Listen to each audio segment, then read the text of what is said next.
L'enregistrement est en cours. Je referme tout. Donc peut-être...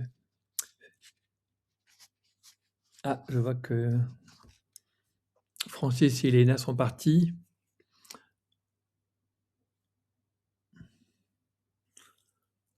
Ils vont revenir. Donc oui, je vois que tous les micros sont fermés, c'est bien. Bon, tout à l'heure, je reviendrai sur le programme pour des prochaines séances.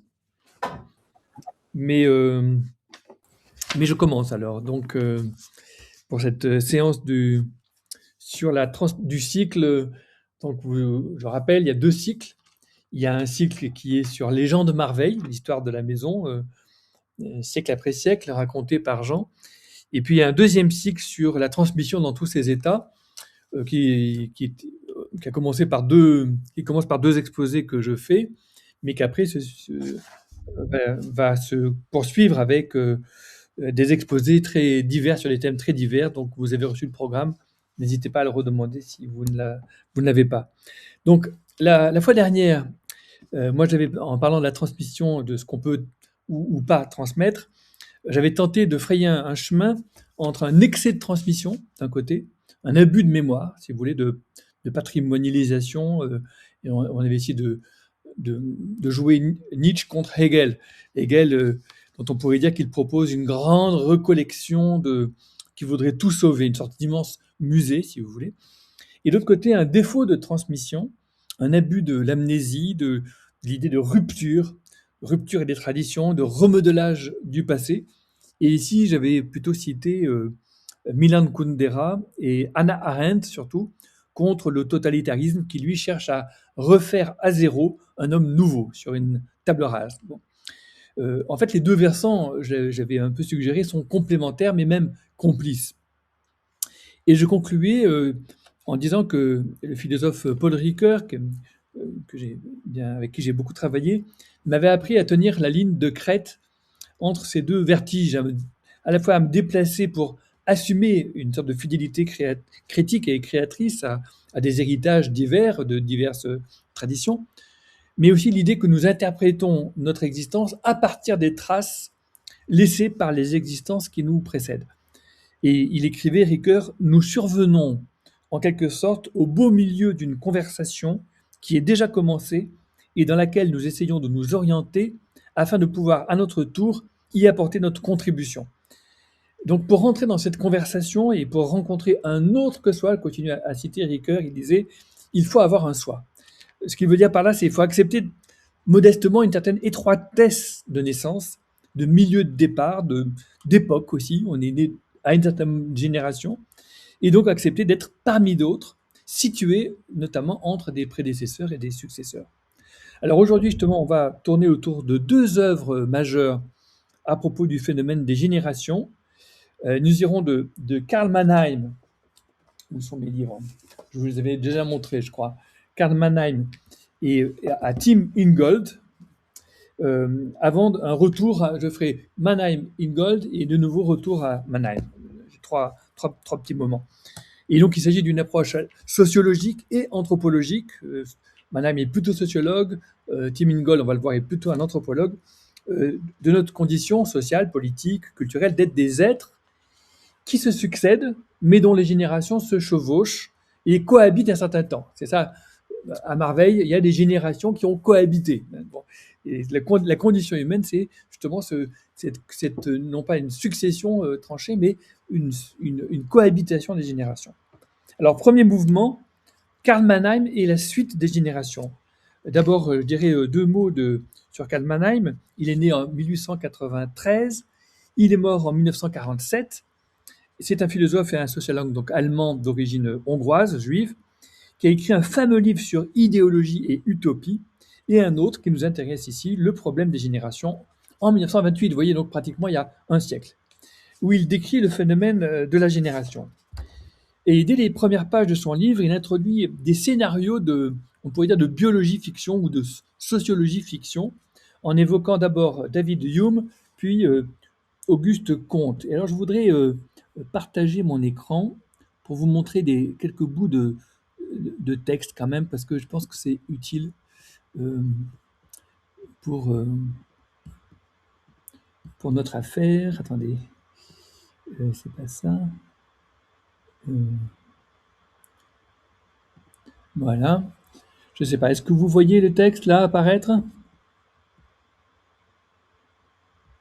Il faut que quelqu'un mette son micro pour me dire. On voit, il n'y a pas de problème. D'accord, très bien. Donc, ça, c'était la petite citation de Ricoeur. Nous survenons au beau milieu d'une conversation. Donc, les textes, je vais les mettre en ligne sur le site où je vais vous les envoyer. Avec Jean, il faut qu'on fasse ça, qu'on voit comment mettre en ligne les textes. Donc, imaginons, disait Hume, que la façon dont les générations se succèdent chez les humains soit changée et qu'elle soit, par exemple, ce qu'elle est chez les chenilles et les papillons, où l'ancienne génération disparaît subitement alors qu'au même moment, la suivante apparaît.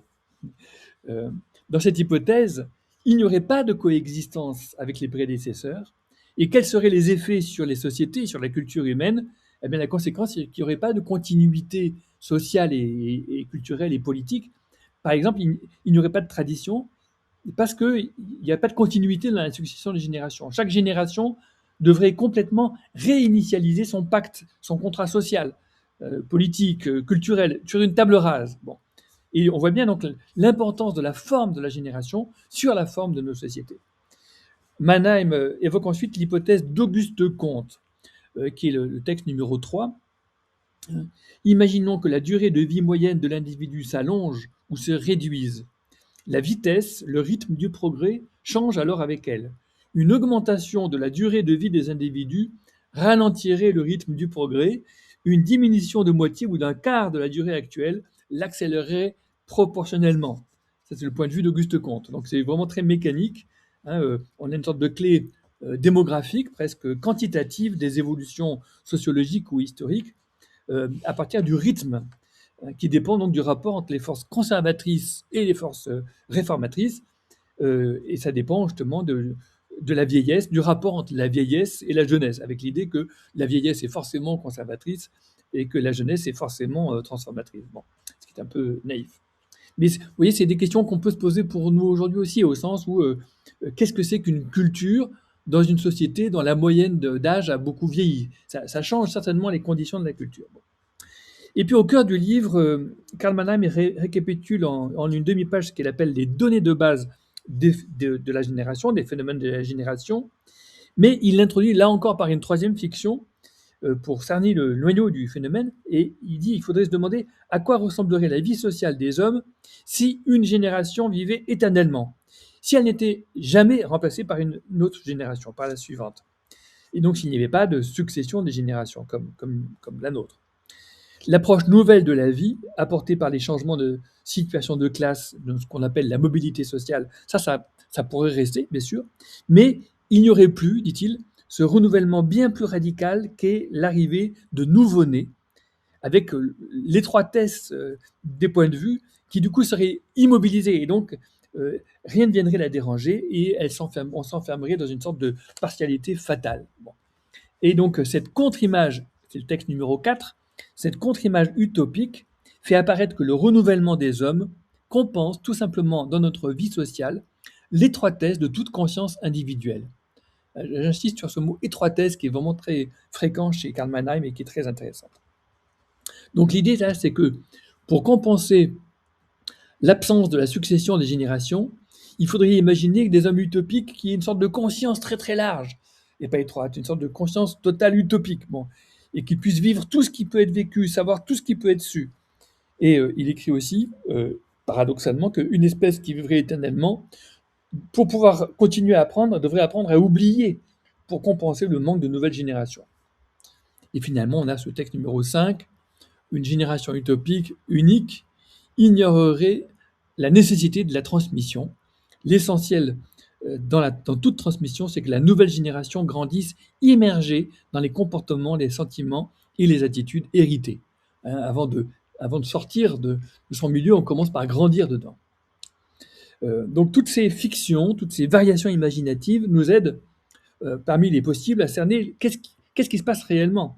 C'est quoi les modalités effectives d'enchaînement des générations dans les sociétés humaines?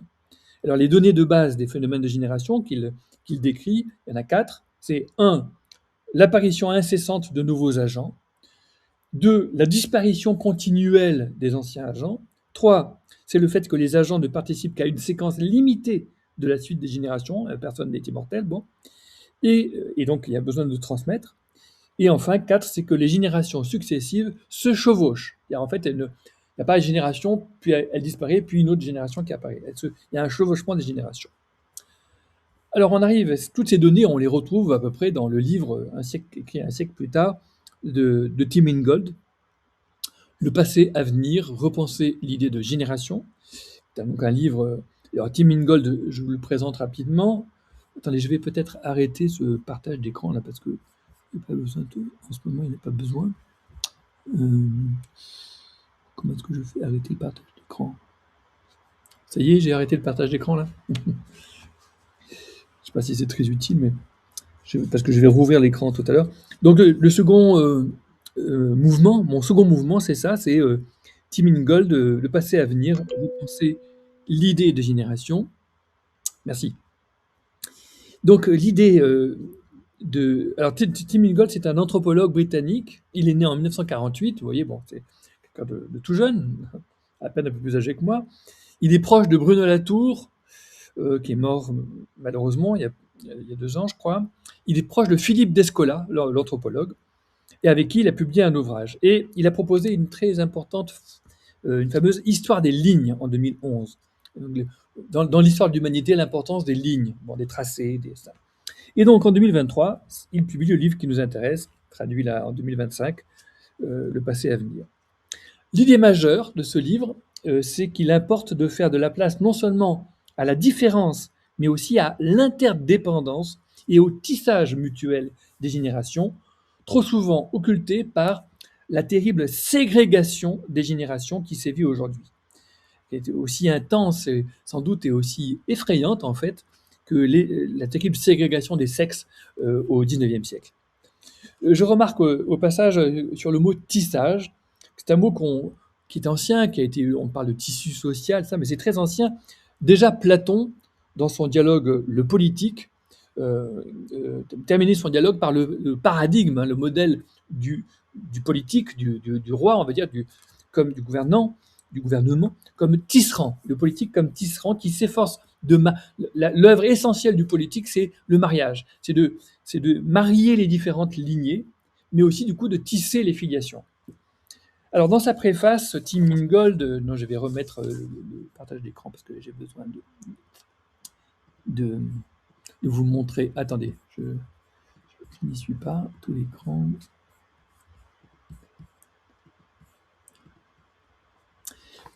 Il écrit « Je suis devenu de plus en plus convaincu qu'une grande partie des difficultés que nous aurons à affronter à l'avenir, il parle en anthropologue, vient de la façon dont nous pensons les générations. Nous avons tendance à les imaginer comme des couches, empilées les unes sur les autres. Chaque génération étant amenée à prendre les commandes du présent, après en avoir évincé celle qui la précède et avant d'être à son tour supplantée. Dans ce livre, je propose de revenir à l'idée plus ancienne que la vie se forge dans la collaboration des générations qui se chevauchent. Selon moi, c'est en vivant et en travaillant ensemble sur les traces de leurs ancêtres que les générations assurent un avenir pour elles-mêmes et pour leur descendance. Un peu plus loin, il écrit « L'approche proposée implique d'abandonner certaines de nos convictions les plus chères, notamment la foi dans le caractère inéluctable du progrès et dans la capacité de la science et de la technologie à protéger l'humanité des impacts environnementaux. Plutôt que d'imputer les problèmes aux erreurs de nos prédécesseurs pour ensuite repartir de zéro, je pense que nous ferions mieux de rassembler à nouveau les générations dans les conversations qui donnent dans la vie sa continuité. Qui donnent à la vie, je pense, sa continuité. J'ai mal recopié.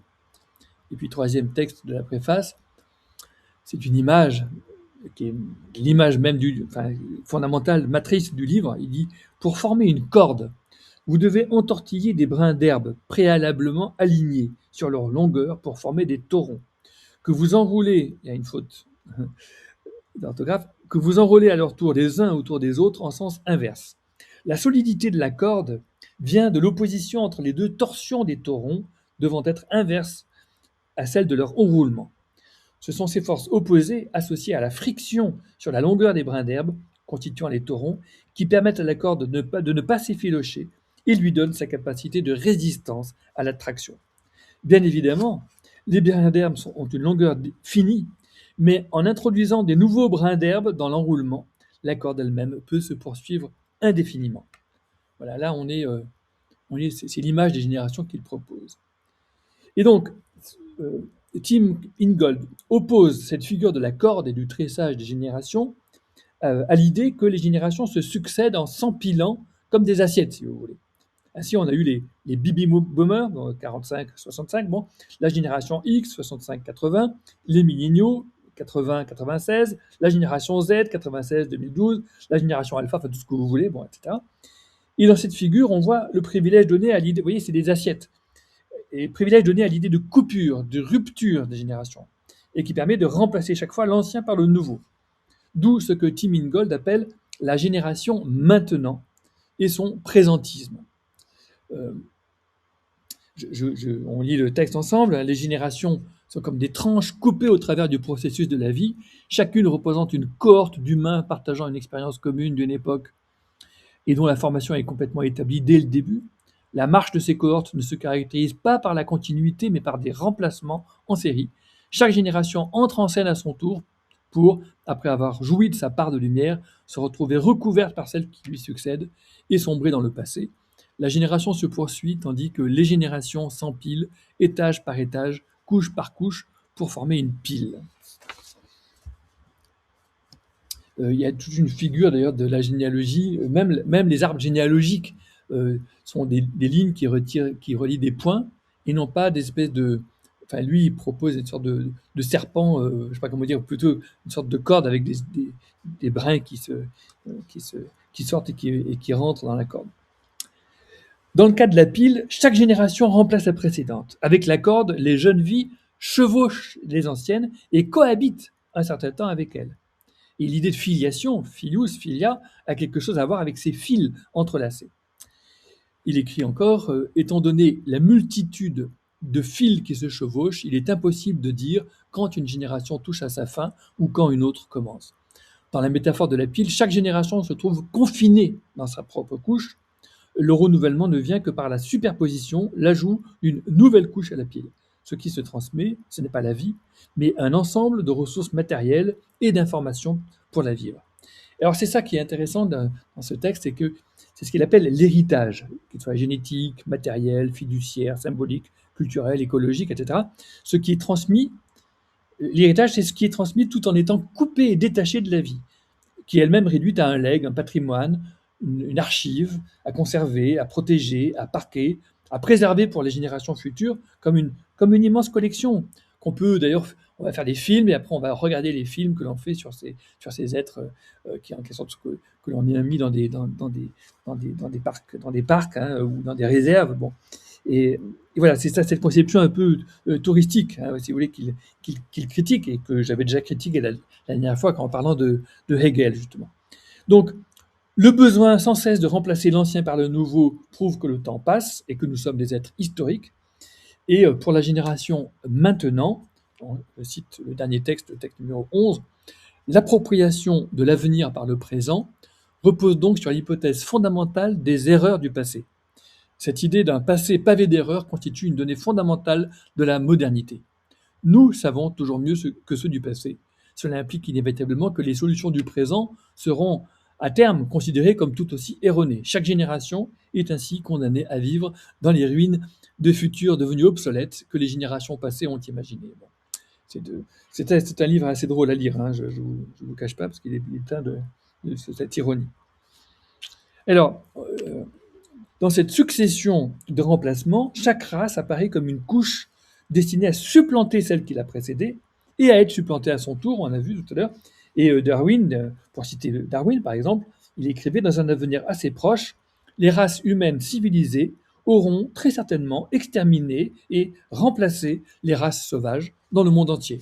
Vous voyez, la génération maintenant, voilà, elle souhaite peut-être conserver les autres formes de vie, mais de manière parquée, de manière muséographique, si vous voulez, mais en aucun cas cohabiter et coexister vraiment avec elles. Alors que Et pour Tim Ingold, les différentes espèces poursuivent leur vie les unes à côté des autres, enchevêtrées dans des réseaux complexes de dépendance mutuelle qui réagissent les unes aux autres, etc., et qui forment une sorte de texture. Il écrit le propre des vivants et de se mélanger. Et chaque lignée sait que pour assurer sa propre continuité, sa meilleure option est de trouver d'autres lignées avec lesquelles se lier. Et c'est valable entre les humains, mais c'est valable entre tous les vivants. Bon. Et le propre des humains, alors là-dedans, c'est de tisser des histoires d'autres vies dans sa propre vie, en les enroulant, en somme, dit-il, pour former une histoire à plusieurs histoires. Alors, je vais faire un petit interlude ici. Je vais tenter d'expliquer pourquoi je voudrais, après ce passage par Tim Ingold, revenir vers... attendez, j'arrête un instant le partage de l'écran. Chaque fois, ça me fait perdre du temps, mais je trouve ça plus... merci. Oui, je voudrais revenir vers Karl Mannheim, parce qu'il y a des lignes sur lesquelles les deux auteurs se rejoignent, le chevauchement des générations, l'importance des milieux, des mélanges, on le trouve chez les deux, mais il y en a d'autres sur lesquelles Mannheim a encore des choses à nous dire après Tim Ingold. Ça, c'est le propre de la philosophie, c'est d'être un peu anachronique, c'est de faire intervenir un auteur. On peut venir faire Kant, si vous voulez, après Bergson ou après ou Spinoza après Kant. Oui, donc on a vu qu'il insistait sur Karl Mannheim sur l'étroitesse des points de vue, des situations sociales, dit-il, mais aussi des situations de génération. Et pour illustrer ce point, je voudrais juste pointer, parce que c'est un point sociologique important, c'est que la génération des baby-boomers, la mienne, qui a été très tôt parvenue aux commandes, et y est restée très longtemps en écrasant un peu les générations suivantes qui ont moins accès à la propriété, qui sont frappées par la dénatalité, par aussi, là si on prend les choses statistiquement, démographiquement, l'addiction aux drogues, aux écrans d'ailleurs aussi, et le sentiment parfois de no future, si vous voulez, que nous, on n'a pas eu quand on avait 20 ans. Bon. Donc il ne faut pas sous-estimer les effets décuplés de ces situations de génération sur les situations sociales, notamment les plus défavorisées. Alors cette observation un peu sociologique n'est pas incompatible avec l'anthropologie de Tim Ingold, mais elle y introduit un contrepoint un peu plus tragique, avec cette insistance sur l'idée d'étroitesse de point de vue, qu'on ne trouve pas chez Tim Ingold. Parce que le tragique, c'est aussi l'idée que chacun est dans sa vie, mais qui est limitée, il y a une finitude, et que la vie enjambe la mort, mais donc la vie, pour se poursuivre, doit enjamber une sorte de césure, de coupure, de rupture qui est la mort, et donc la continuité se fait au travers de cette discontinuité, et donc avec des pans entiers de culture qui ne se transmettent pas si facilement, qu'il faut à chaque fois réitérer, presque réinventer, et c'est ça la tragédie de la culture, qu'il y a un décalage des générations par lequel ce qui répondait à la question des prédécesseurs devient justement ce qui fait problème pour les successeurs, pour la génération d'après. Et là, il y a une différence entre l'ancien et le nouveau, et je voudrais partager, alors là, tout à fait autre chose, je vais partager mon écran. Où est-ce que j'en suis?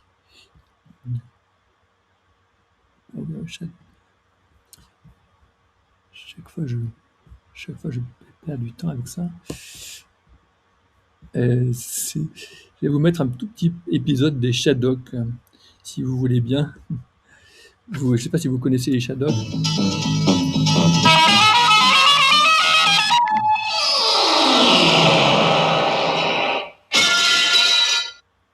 Les Shadocks, dans un noble souci d'ordre et d'organisation scientifique, sont en train de ranger la Terre. Mais ils n'y arrivent pas. Ils n'y arrivaient pas parce que vous vous rendez bien compte que transporter par exemple une montagne ou un bras de mer d'un bout à l'autre de la Terre, même en courant d'arrache-pied, cela prenait plusieurs générations.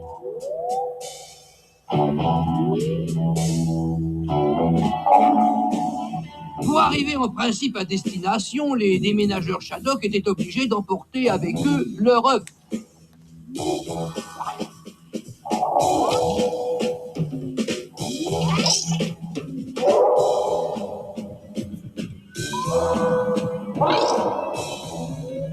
Mais ça marchait rarement parce que le Shadocks neuf n'était pas au courant. Il ne savait pas du tout ce qu'il transportait et il repartait de n'importe quel côté. De de sorte que les choses n'arrivaient jamais, ou bien quand elles arrivaient, c'était jamais au bon endroit.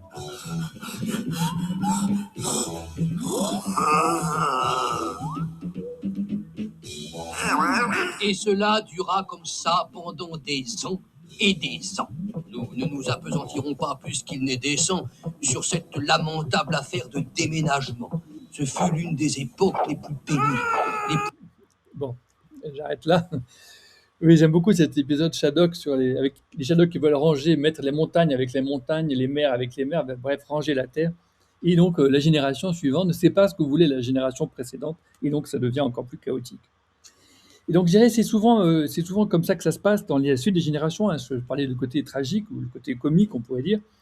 Mais en même temps, c'est tragique, mais en même temps, euh, avec la génération, il y a la naissance de points de vue nouveaux, d'interrogations inédites, et les grandes ruptures émancipatrices se font entre générations quand une nouvelle génération, nouvellement venue, presque invisiblement grandie, sort de la minorité et fait basculer l'ordre des questions dominantes en mettant à l'ordre du jour une question inédite. Et alors ça, c'est mon troisième mouvement. Je vais essayer de le faire plus rapidement parce que je vois qu'il est déjà 56. L'idée générale qui organise l'analyse de Mannheim, c'est qu'on change vraiment de génération lorsqu'on change d'horizon interrogatif, d'horizon d'attente. C'est le décalage des générations dont je parlais un instant. Chaque génération répond aux questions soulevées par la génération précédente, mais soulève à son tour de nouvelles questions qu'elle ne perçoit le plus souvent même pas. Et il dit, Karl Mannheim, que le changement de génération est potentiellement beaucoup plus radical que le changement de position sociale, parce que ce qui était approprié pour une génération ne l'est plus pour la génération suivante, que chaque génération, elle vient avec ses propres irréparables, ses hantises, mais donc c'est comme si elle avançait vers le futur, les yeux braqués dans le rétroviseur de ce à quoi elle a tenté d'échapper ou à quoi elle a cherché à répondre. Et donc elle a une sorte des questions qui les hantent, qu'elle le veuille ou non, et qu'elles vont tenter de transmettre ou qu'elles ne transmettront pas, ou pas comme elles le voudraient, justement, à la génération suivante. Et c'est ce décalage qui génère des malentendus. Et alors, qu'est-ce que c'est qu'être contemporain là-dedans? Être contemporain, c'est être de la même génération. C'est avoir à répondre à la même question dominante, ou bien être porteur de la même question émergente. Et puis, il y a des événements qui nous synchronisent, qui nous rendent contemporains les uns des autres. Un surgissement complètement inattendu qui va nous resynchroniser, va nous remettre ensemble dans le même temps. Ce qui n'est pas si évident que ça, que nous soyons tous dans le même temps. Et donc là, il y a des sortes de fonctions presque mythiques de reset, de recommencement. On remet tout à zéro à partir d'un événement. Par exemple, pour ma génération, il y a eu mai 68, j'avais 15 ans. Il y a eu la chute du mur de Berlin, j'avais 36 ans. Il y a eu le 11 septembre 2001 avec l'attaque des Twin Towers. Bon, là, j'avais 48 ans. Vous voyez, il y a des événements qui font date et qui, en sorte, marquent une sorte de resynchronisation. Mais ça peut être aussi des livres, des musiques, des films. Bon, voilà, et donc des choses vraiment partagées. Et donc, Karl Mannheim analyse longuement justement ce qui se passe avec l'adolescence. L'enfance, on est baigné dans le monde de la génération antérieure, et l'adolescence, c'est un moment de rupture où, en quelque sorte, ce qui était évident devient problématique. Et il s'intéresse justement au décalage entre ce qui reste évident et ce qui devient problématique à l'adolescence. Il y a des analyses très passionnantes sur l'adolescence, que je ne vais pas faire maintenant parce que je suis un petit peu en retard, mais que vous aurez dans le texte si ça vous intéresse. L'idée de la contestation, en quelque sorte. La possibilité de contester, qui peut être une contestation très calme, hein, mais qui peut parfois prendre aussi des formes de rupture. Hein. Il dit que parfois c'est juste une traction, une tension, et parfois ça peut être une fracture, une rupture. C'était... je vais quand même... je ne vais plus le mettre. Il y avait un texte, mais c'est la fin, donc je ne vais pas le lire. C'est sur les bouleversements sociaux qui imposent un rythme qui accélère le changement d'habitude, des attitudes, jusqu'à ce que soudain, c'est plus possible, on ne peut plus les intégrer. Alors il y a un point de rupture qui crée une sorte de nouvelle unité structurante. Et souvent, c'est des formes de rupture qui ont aussi une dimension sociale et politique. Alors j'en viens à mon postlude, si j'ose dire. Il y avait un prélude, il y avait un interlude. Je termine par qu'est-ce qu'on retient de tout ça? Bien, d'abord, l'importance des milieux. où se mélangent, où se tissent des différences de situation sociale, bien sûr, mais aussi des différences de situation de génération, pour reprendre le mot de Mannheim. Les milieux ont toujours été des lieux de canalisation des diverses transmissions, apprentissages, etc. Des lieux où se tissent le lien social dans tous les sens. Eh bien, ils ont été attaqués, ces milieux, de tous les côtés. D'abord, par une conception de la République qui ne veut voir que des citoyens individus, on va dire, émancipés, abstraits, détachés de leur milieu. Deuxièmement, par une marchandisation qui ne veut voir que des clients consommateurs individuels. Et puis troisièmement, par une obsolescence technologique qui accélère les ruptures de transmission. Il y a des formes de transmission antérieures qui ont été mises au placard parce qu'elles ne correspondaient plus. Et donc, toutes les archives qui avaient cette forme-là, je ne sais pas moi, les films Super 8, bon, c'est disparu, ça ne se transmet pas. Et donc, ça peut affecter les transmissions, les ruptures technologiques peuvent aussi affecter l'obsolescence, peuvent aussi affecter notre imaginaire. Alors, je prends un exemple de milieu, le flamenco. Où est-ce qu'il se transmettait le flamenco? Dans les familles, dans les quartiers gitans, qui ont été élaminés. C'était justement l'intérêt des films de ma sœur Dominique, de Aube Grenade, de Polygone aux sourds, de montrer que les quartiers ont été laminés et donc la transmission est devenue beaucoup plus fragile. Pour le blues, pour le jazz, eh bien, je sais pas moi, toutes les grandes chanteuses américaines ou grands chanteurs qu'on a aimés, où est-ce qu'ils ont trouvé leur voix, si ce n'est dans les paroisses de leur enfance, qu'elles soient catholiques, protestantes, baptistes, ou je ne sais pas, dans leur adolescence. Et donc les milieux de transmission, d'invention, les lieux de fidélité créatrice, où s'élaborent des formes de vie et de langage, ont été laminés par une conception surtout foncièrement marchande et touristique du monde et des cultures. Ensuite, on a beaucoup parlé de rupture, de coupure avec les temps modernes. Je pense à Calvin, Descartes, Hobbes, Milton, la sortie de la minorité chez Kant comme définition des Lumières, le quitte-moi de Gide, l'existence de Sartre, si vous voulez, on sort. Il s'agit toujours de sortir, de rompre. La rupture épistémologique chez Bachelard, bon, j'arrête, mais je pense qu'il est bon aujourd'hui, dans la course à la solitude qui a été la nôtre, pour échapper aux servitudes jadis dominantes, je cite Thoreau, de mesurer l'étendue de nos liens, de nos attachements, de reconnaître nos interdépendances d'humains et de vivants, l'importance des liens qui ne sont pas tous serviles, mais au contraire qui sont des liens qui libèrent et par lesquels nous nous entretenons. L'idée d'entretien, je trouve, c'est une très belle idée, c'est à la fois le soin mutuel et la conversation entre contemporains, mais aussi entre les générations. Et puis, si enfin il s'agit de tisser nos vies avec des histoires d'autres vies que la sienne, dans une sorte d'enchevêtrement narratif, pour en faire une histoire tout monde, pour reprendre l'expression d'Édouard Glissant, ça suppose une capacité d'hospitalité narrative et langagière au récit et au langage des autres, non seulement contemporains, mais aussi du passé, et d'ailleurs ceux qui viennent, et de supporter un peu d'anachronie. Il faut un peu d'imagination pour échanger les places, pour se placer en imagination derrière un voile d'ignorance, pour s'imaginer dans d'autres générations comme dans d'autres situations sociales. Ça demande de la bienveillance, de la gratitude, et c'est pas si facile que ça. On peut imaginer une génération qui refuserait de lâcher prise, de diminuer, de s'effacer, de céder la place, qui refuserait de saluer avec bienveillance ceux qui sont nés après elle. On peut aussi imaginer une génération suivante qui refuserait de rien recevoir, de n'avoir aucune dette, de ne pas avoir à se retourner vers ses prédécesseurs pour les saluer avec gratitude. Et je pense que l'ingratitude marque justement que l'on n'est pas encore émancipé, qu'on n'a pas rompu, qu'on n'a jamais rien quitté, qu'on n'a jamais rien perdu. Donc c'est un gros malentendu. Mais je termine en disant que la texture des liens n'est pas toujours facile, elle n'est pas lisse, et que la solidité de la corde ne tient que par les frictions, que par les frottements. Et à ce sujet, je ne résiste pas à la tentation de vous montrer le dernier paragraphe. Est-ce que c'est ça, le partage d'écran? Oui.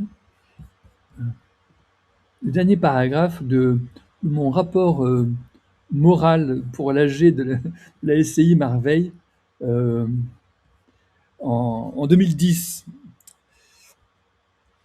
où je disais: il me reste pour finir à revenir ce qui fait le cœur de tout cela, l'art délicat de cohabiter, de vivre ensemble. Ce que je remarque, ce sont des frottements entre les générations, des frottements entre des styles de vie parfois différents. Oserais-je le dire, à cela il n'y a pas de solution, il nous faut tant bien que mal vivre avec, Je dirais même que c'est une des choses qui manque le plus dans le monde d'aujourd'hui, dans le monde de ségrégation des âges et des milieux où nous sommes, et qui voudrait que tout soit lisse, que tout glisse. Mais que serait une société sans frottement? Sans le frottement de nos pieds sur le sol, nous ne tiendrions même pas debout comme marchant sur de la glace.